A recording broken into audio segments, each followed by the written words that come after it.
Olá, amigos, bem-vindos a mais uma edição do programa Assunto Cidade, programa que aqui com você a cada edição debate alguns dos principais assuntos de Guarujá, também no Distrito Vicente Carvalho, sempre daquela forma mais propositiva possível, como todo mundo já está acostumado, assim como sabem também que a gente sempre recebe um convidado, e hoje nós vamos conversar sobre vários assuntos, aí, principalmente política, aqui com o estudante de Direito Márcio Souza, meu amigo Márcio, que mais uma vez prontamente aí te agradeço por aceitar o convite, para a gente dar uma avaliada aí, você que é um jovem privilegiado, aí, um telespectador privilegiado acompanhando aí há décadas essa evolução da política, da história da cidade, da história política da cidade. Então te agradeço mais uma vez pela presença. Eu que agradeço, Valdir. Estamos aí sempre à disposição.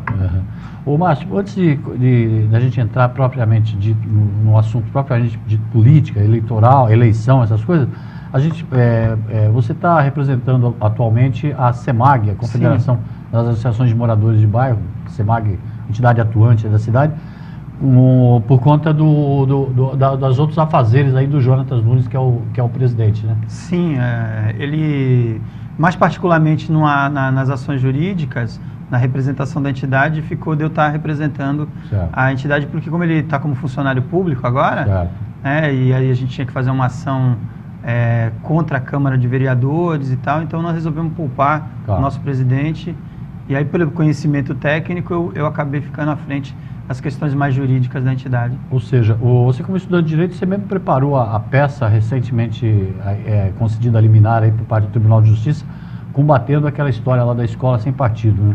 Como é que foi toda a história disso e qual a sua avaliação, principalmente, dessa história toda aí? A gente, quando a vereadora Andressa Salles apresentou em dezembro, acho que no dia 12 de dezembro, o projeto... O apagar das luzes de 2017. Ela apresenta o projeto Escola Sem Partido e a sociedade toma conhecimento, a gente já vem acompanhando que esse é um movimento nacional, o pessoal de um grupo de direita chamado Movimento Brasil Livre, então eles estão indo em Câmara por Câmara apresentando esse tipo de projeto, que a gente chama de lei da mordaça, na verdade, porque ele tira o direito de cátedra do professor. Ele cerceia o direito do professor emitir opiniões em sala de aula sobre os mais diversos temas. Então, o professor não pode, por exemplo, ensinar para os alunos que é errado você ter uma atitude racista perante a uma pessoa negra. Se ele estiver falando sobre isso, o projeto determina que ele não pode emitir esse assunto. Ele não pode dizer, por exemplo, que isso é crime. Ele não pode, por exemplo, defender a igualdade de gênero, ele não pode defender que as pessoas têm o direito de ter opção sexual dela. Qualquer atitude do professor interpretando a realidade é considerado errado pelo projeto Escola Sem Partido. Porque quando fala escola sem partido, as pessoas pensam em partido político, mas na verdade é partido no sentido de tomar partido, de tomar uma opinião, tomar uma posição diante de algum tema. Então, o projeto ele tenta tirar esse direito do professor de se posicionar. E o professor, obviamente, ele sempre se posiciona de maneira correta, idônea, de uma maneira proba, ética. Ele está sempre tentando ensinar o que é o melhor para o aluno, para a sociedade.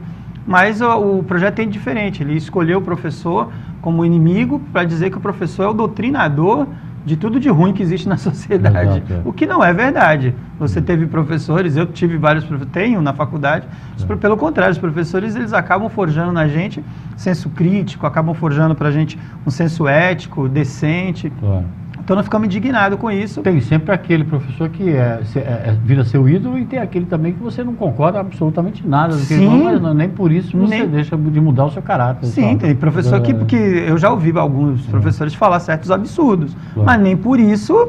Você vai querer tirar o direito dele de falar. Ele tem todo o direito de falar o que ele acha, o que ele pensa sobre o mundo. Mas e é o direito dele de falar, mesmo eu não concordando com ele. Né? A gente tem o senso crítico, ele é justamente isso, você avaliar a partir da sua própria interpretação daquele tema, o que é certo e o que é errado. E o problema do projeto é esse, ele tira esse direito do professor.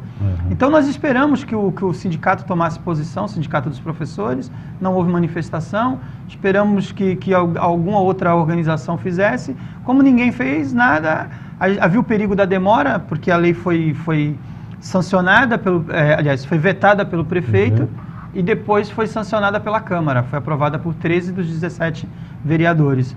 Então a gente achou que não podia demorar muito e entrou com a ação. Nem o poder público entrou com a dica. Não, o governo também não fez nada, o governo poderia ter feito, mas não fez nada.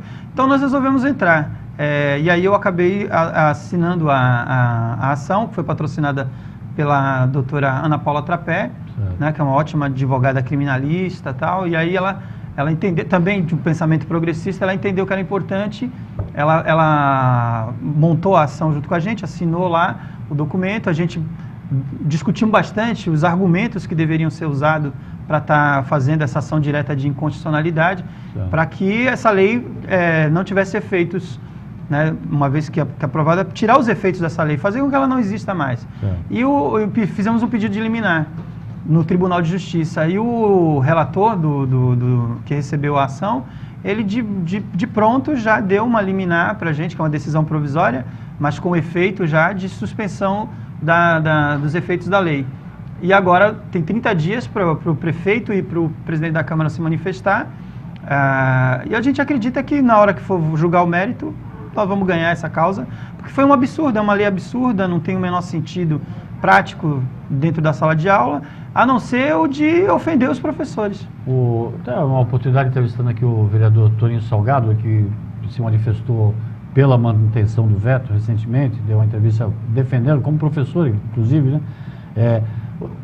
Tirando ele, um outro vereador lá que votou, o Sérgio Santa Cruz, que votou também contra, pela manutenção do veto, os demais, acho que 12 ou 11, aí eu perguntei para ele, e pergunto para você uma coisa, você acha que os 11 vereadores que votaram pela derrubada do veto sabem o que estão votando? Então, Valdir, eu acredito que a maioria entendeu escola sem partido como uma escola sem partido político. Eles entenderam dessa forma, não entenderam como a gente falou no início. Escola sem partido seria uma escola sem posicionamento do professor, entendeu? Então, talvez essa interpretação, sem interpretar bem o texto da lei, que por sinal é totalmente ambíguo, contraditório em alguns aspectos, porque ele fala lá que a escola tem que ter pluralidade das ideias, né? Pluralidade das ideias, e ao mesmo tempo em que o projeto diz pluralidade das ideias, ele também diz, mas não pode emitir opinião. Ué, como isso? Mas eles não votaram sabendo, né? Não interpretaram. Ali foi um momento de uma demonstração de força da vereadora para derrubar o veto e mostrar aquela... apesar de não contar lá com muitos aliados, já tem tantos aliados no governo, ela ainda mantém uma certa liderança sobre os vereadores. O que é uma pena você usar um espaço que a sociedade tem, né, que a classe dominante criou, que a burguesia criou, que é a Câmara, um espaço para se discutir ideias, um espaço para se fazer leis, um espaço para você melhorar a vida da população, você usar um espaço desse para picuinha, para articulações, para conchavos, para coisas internas de disputa de poder, eu acho ruim, ainda mais com um tema tão sério. Esse é um tema que é sério, porque o país hoje se vê dividido entre um pensamento mais atrasado, pensamento de direita, um pensamento retrógrado, e as conquistas que o pensamento progressista deu no país, como, por exemplo, você tem aí o ProUni, por exemplo, que é um projeto bastante avançado, progressista. Você tem aí o FIES, você tem Minha Casa Minha Vida, Bolsa Família, transferência de renda para a população mais pobre, você tem os direitos civis aqui da comunidade LGBT, a luta contra o racismo, a luta contra o machismo, Lei Maria da Penha, tantas coisas que são avançadas, e vem justamente uma lei que é central nesse debate que hoje divide as opiniões no país inteiro. Um debate de direita e de esquerda. E aí você tem uma lei que traz esse debate para discussão dentro da Câmara, e a Câmara, ao invés de aproveitar para fazer o debate e fulminar de uma vez essa discussão que é totalmente equivocada, ela aprova uma bobagem dessa, um absurdo desse, contra os professores. A pergunta que eu faço, os vereadores não tiveram professores? Os professores, por um acaso, influenciaram para que eles tomassem partido A ou partido B de alguma coisa? Influenciaram mal. E se influenciaram, parece que influenciaram mal. Essa coisa que a gente fala do sem partido com partido, para os defensores da ideia, que foram vários que vieram aí, eles vêm, como você falou, é uma ação orquestrada nacionalmente. Então, veio muitos representantes do movimento para Guarujá, vieram para Guarujá para defender ali nas galerias o projeto. Então, dava até para perceber que eles não eram da cidade, assim. Então, eles estavam lá defendendo. E uma intransigência fenomenal. Teve um vereador que foi falar que era a favor do veto, pelo amor de Deus, quase que o mundo veio abaixo. Quer dizer, e eles soltaram um panfleto convocando a população pela internet para combater, para defender o Escola Sem Partido e para combater um outro projeto do vereador Sérgio Santa Cruz que pressupunha o ensino da Lei Maria da Penha nas escolas.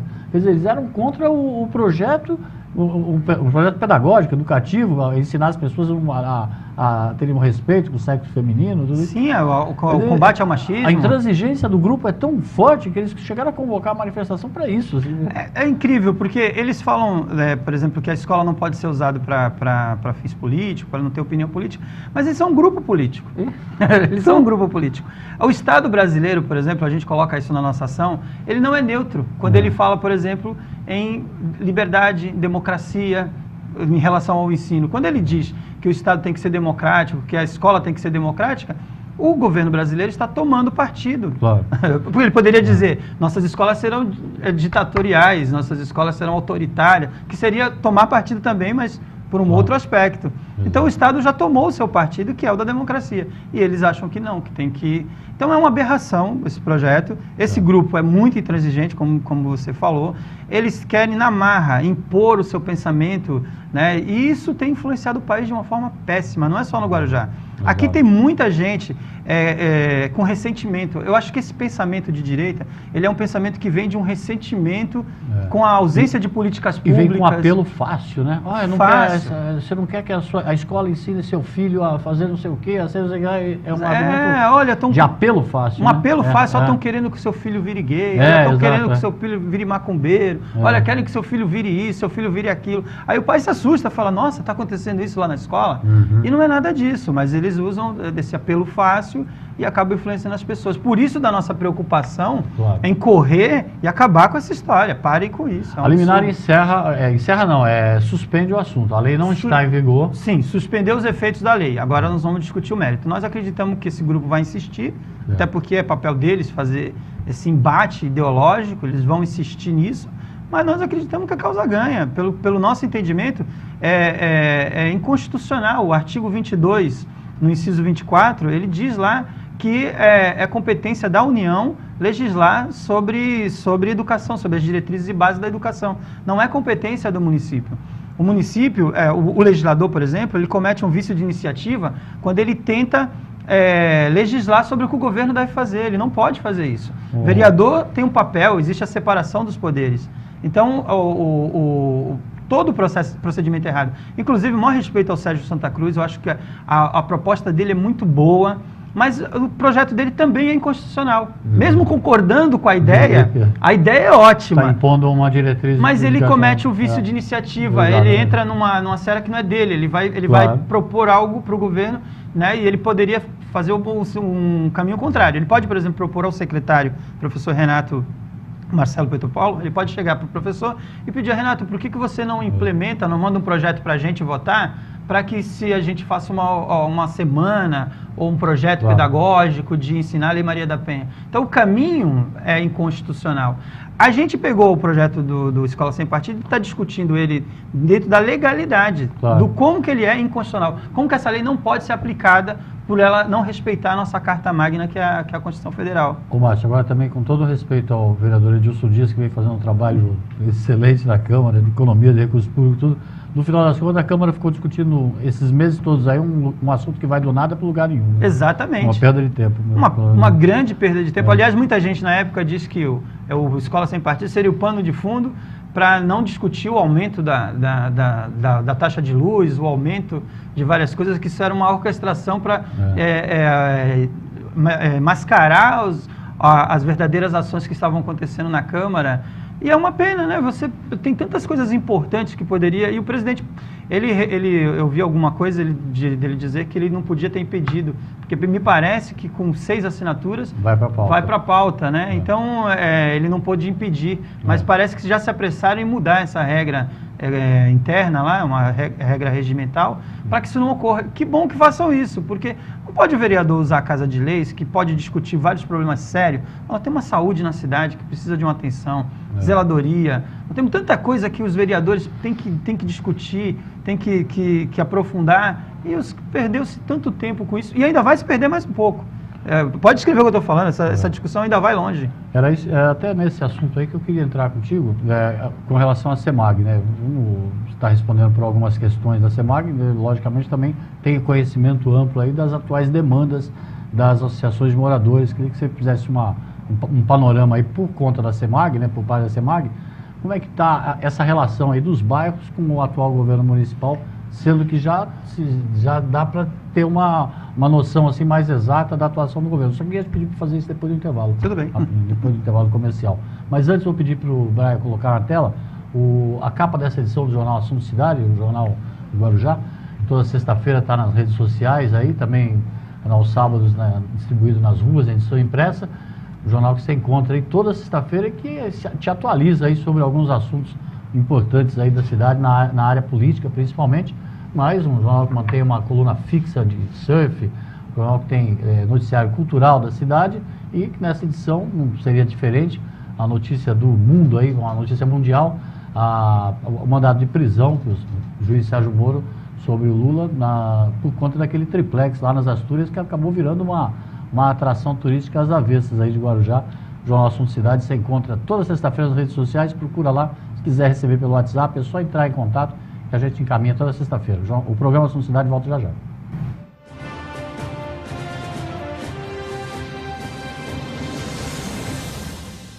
Garanta pontos positivos para o futuro do seu filho. No Colégio Alfa Guarujá, ele vai somar pontos. O aprendizado é realizado por meio do sistema positivo de ensino. Salas com números limitados garantem o total aproveitamento das aulas. As atividades extras promovem a socialização dos estudantes. O Colégio Alfa Guarujá oferece acesso ao portal educacional, onde você acompanha o desenvolvimento escolar do seu filho, confere as atividades e os eventos realizados no interior da unidade escolar e ainda conta com os artigos de renomados profissionais da área educacional. E no portal, o aluno encontra apoio nas pesquisas escolares com acesso a sites seguros. A vida oferece oportunidade para todos e a escola é que faz a diferença. Venha conhecer o Colégio Alfa, Rua Washington, número 293, no Guarujá. Telefone 3355-2790.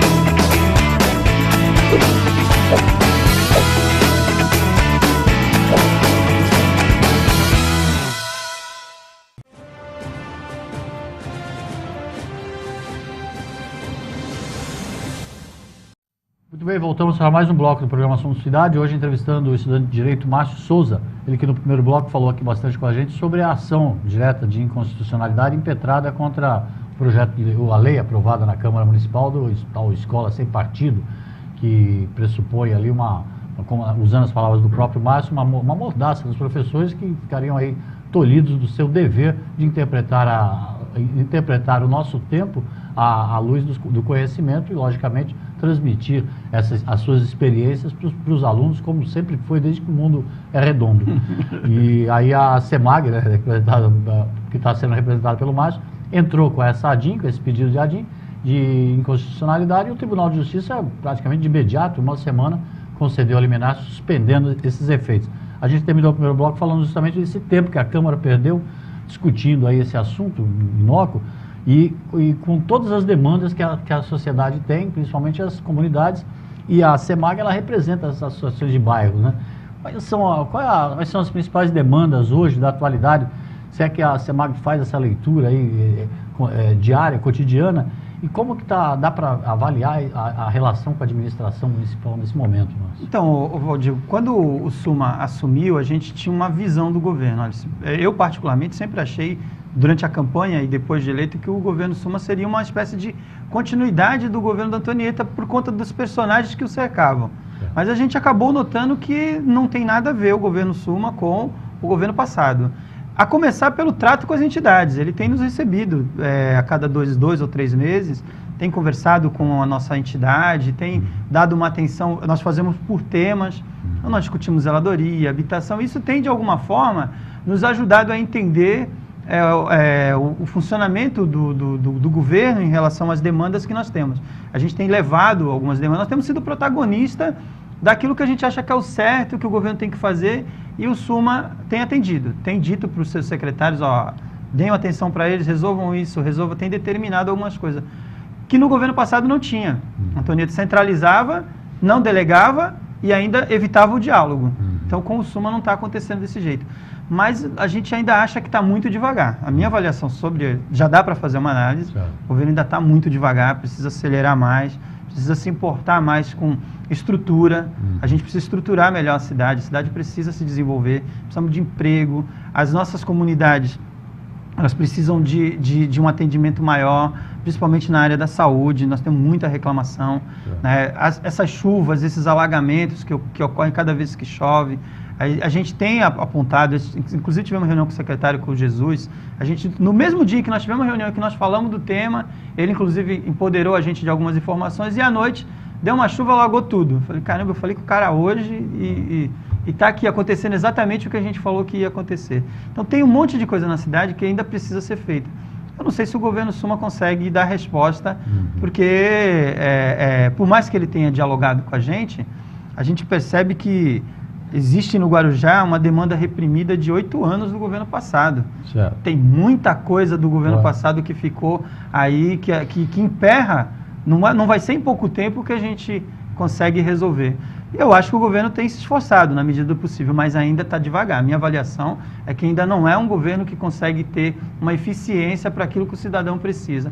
E o cidadão tem sido tolerante, porque quando ele olha para trás, fala, pô, qualquer coisa é melhor do que nós vivemos nos últimos anos. Tem essa ressalva a ser feita, mas também tem outras coisas. A questão da iluminação pública, por exemplo, que é uma coisa recorrente, já virou coisa recorrente, que todo mundo reclama, e já são 1 ano e tantos meses de governo, e o governo não consegue assinar um contrato para que uma empresa cuide da iluminação pública. Né? Sim.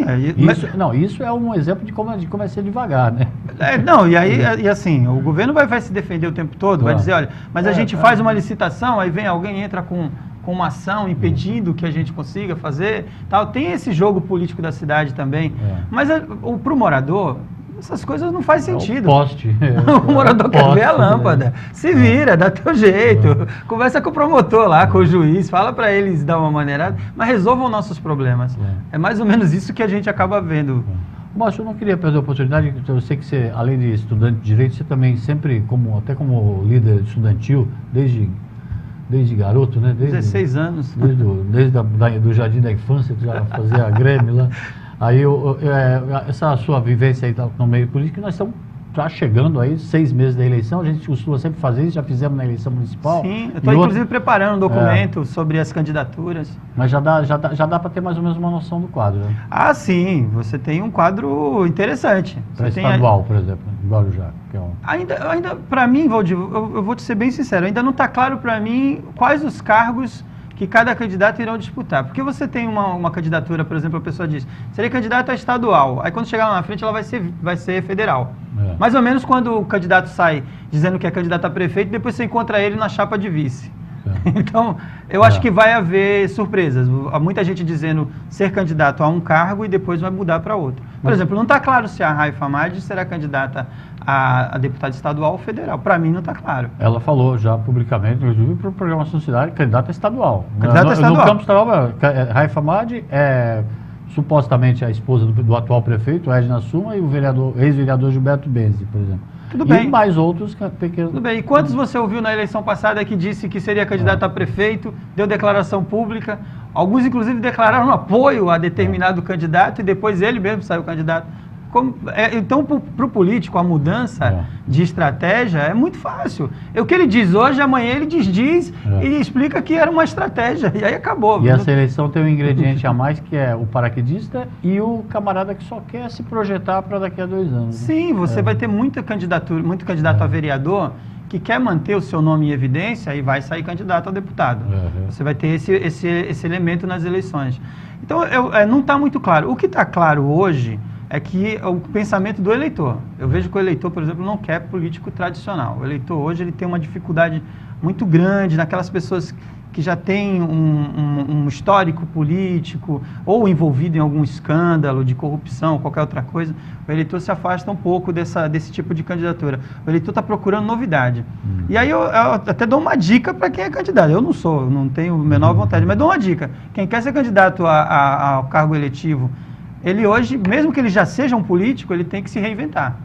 Ele tem que se apresentar como uma novidade. Não dá para ele ser o mesmo candidato das últimas eleições. Porque o quadro continua o mesmo. O país continua atolado em escândalos e cada vez que cavuca vem mais coisa. E o eleitor continua mais pé da vida com os políticos. Então o político tem que se reinventar. Ele tem que mostrar uma diferença. Ele tem que mostrar o que ele está fazendo pela sociedade.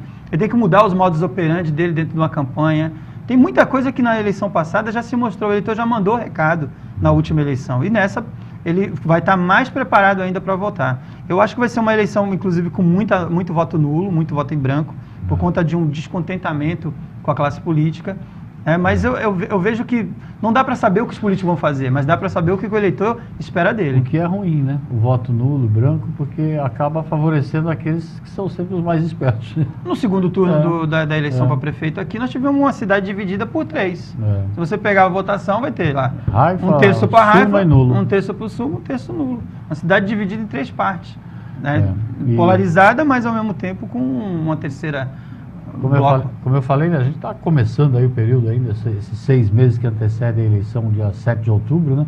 E com um fator para apimentar tudo isso, que é todo esse cenário nacional aí, com o ex-presidente Lula preso, por exemplo. A prisão do Lula,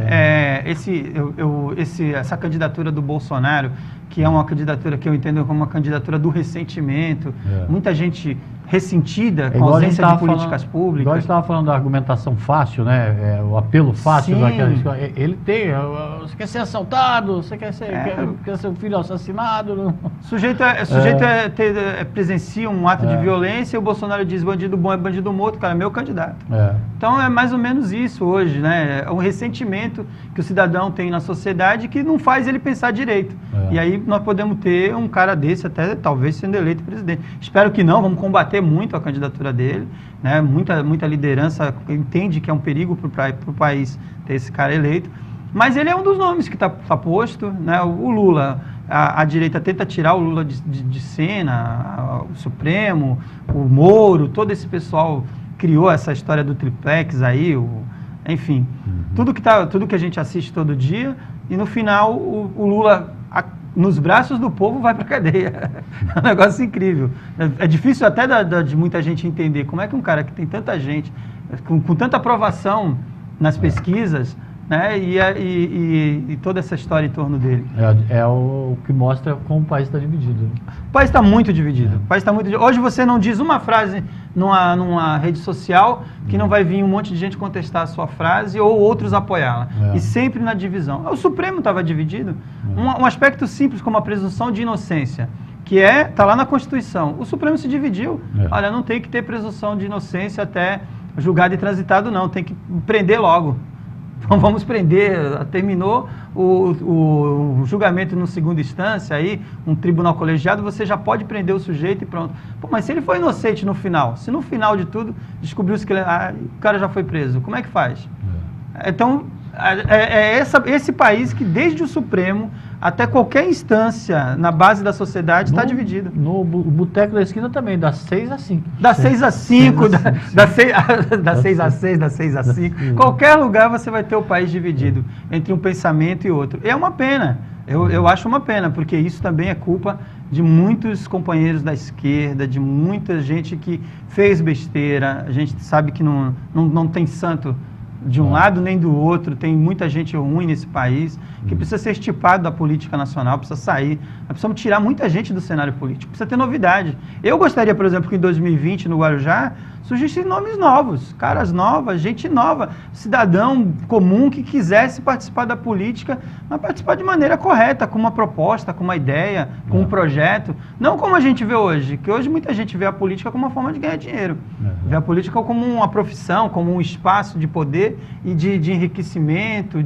pessoal e tal, e eu acho que o papel não é esse. Tira o salário do vereador na Câmara, diz para quem quiser ser candidato a vereador agora, vai ser vereador, mas não vai ter salário. Você vai diminuir bastante o número de pessoas querendo ser candidato na Câmara. Com certeza, vai mesmo. Bom, fica a dica. Márcio, eu te agradeço muito pela presença. Deixa o espaço para você dar uma última palavra. Eu que agradeço, Valdir. Eu queria mandar um abraço para todos os professores, principalmente os professores que me ajudaram a ter senso crítico, me forjaram como ser humano. Né? A gente fez essa ação, eu me senti muito bem depois com o resultado dela. O fiz no momento de indignação, mas fiquei muito feliz com o resultado, e a gente continua na luta. A opção que eu fiz pelo direito, né, e é difícil, a gente estuda bastante, tá? A opção que eu fiz para estudar o direito é porque eu sou muito descontente com a política. E eu acho que lá no direito falta gente que tenha pensamento político e que possa usar do direito para melhorar ou para lutar contra as injustiças que muitas vezes são cometidas dentro da política. E eu faço um convite para todo mundo que é contra esse tipo de coisa, participem da política de alguma forma. Tá certo. Obrigado, Márcio. Obrigado a você pela audiência. A gente volta amanhã com um novo Assunto Cidade. Até logo a todos.